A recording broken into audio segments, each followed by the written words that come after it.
093B 核潜艇用上了棒推加垂发，中美水下力量对决进入新阶段。观众朋友，大家好，我是付强少。中国海军面临的水下威胁远超过水面。美国出动核潜艇，不仅可以威胁中国海军的水面舰艇，其在台湾东部海域发射潜射巡航导弹攻击解放军的登陆船队，还是美军拟定的干涉台海冲突的战术之一。要破解美军攻击型核潜艇的威胁，我军就需要建立一支强大的立体反潜作战力量，这其中就离不开研制先进的国产攻击型核潜艇。何况为中国航母编队护航也是攻击型核潜艇的重要使命。另外，中国要想威慑美国在第三岛链上的军事基地，用攻击型核潜艇携带巡航导弹展开行动，是最为可行可靠的方案之一。但是多年来，中国在核动力潜艇领域一直与美国有着巨大的差距，特别是在静音性能上的差距特别令人揪心。就在这两天，一则好消息传来，据《检视防务周刊》报道，美国卫星图像公司得到的图像分析显示，中国某造船厂下水的第8艘093攻击型核潜艇的外形发生了突变。从尾部看，它缺失了常规的推进式螺旋桨，这意味着该艇可能是中国第一艘采用棒推技术的核动力潜艇。这艘新型093潜艇的中部被白色的帆布遮盖，分析认为，这艘潜艇很可能配备了能够水下发射巡航导弹的垂发系统。有人会问，中国的改进型093攻击型核潜艇用上了棒推技术和垂直发射系统，到底有多大的意义呢？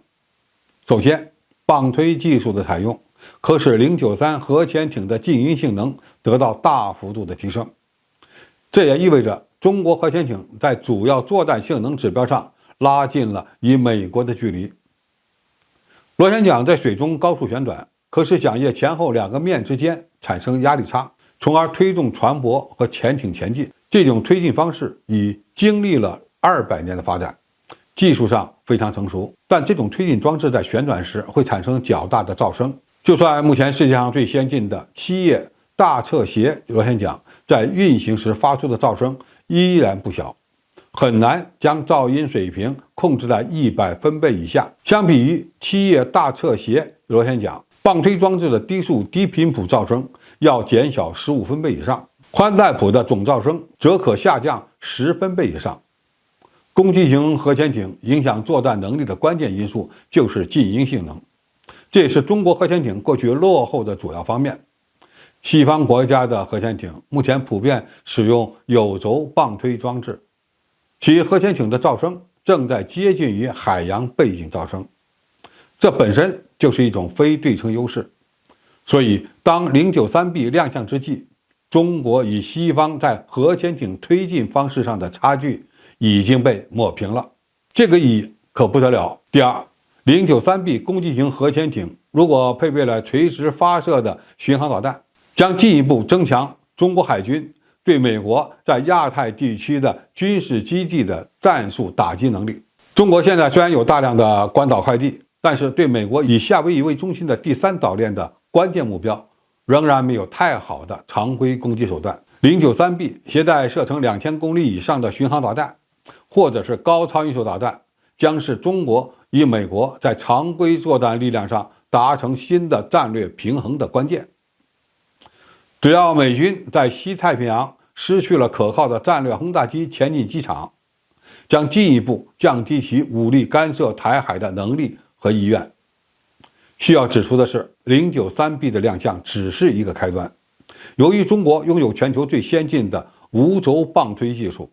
因此后续的095核潜艇的性能更值得关注。无轴棒推装置甩掉了噪声和震动的主要来源驱动轴，它依靠电机带动边上的环体旋转，无轴桨叶则安装在环体上，这么做可进一步的提升潜艇的静音性能。另外，无轴棒推系统结构较为简单，占用的空间小，可以节省潜艇内部宝贵的空间。中国的无轴棒推技术之所以世界领先，离不开工程院院士马伟民。他在接受央视采访时曾说出了一句"要领先就领先美国"这样的豪言壮语。这可不是开玩笑的事儿。无轴棒推技术直接摒弃了传统的轴驱动的方式，依托的是中压直流综合电力系统。在这方面，中国已经走在了世界前面。当然，093B 的使命或许不是使用无轴棒推和全电推进，这个任务应该会交给095来实现。就算093B 还不够完美，但也意味着中国在攻击型核动力潜艇的推进技术发展上，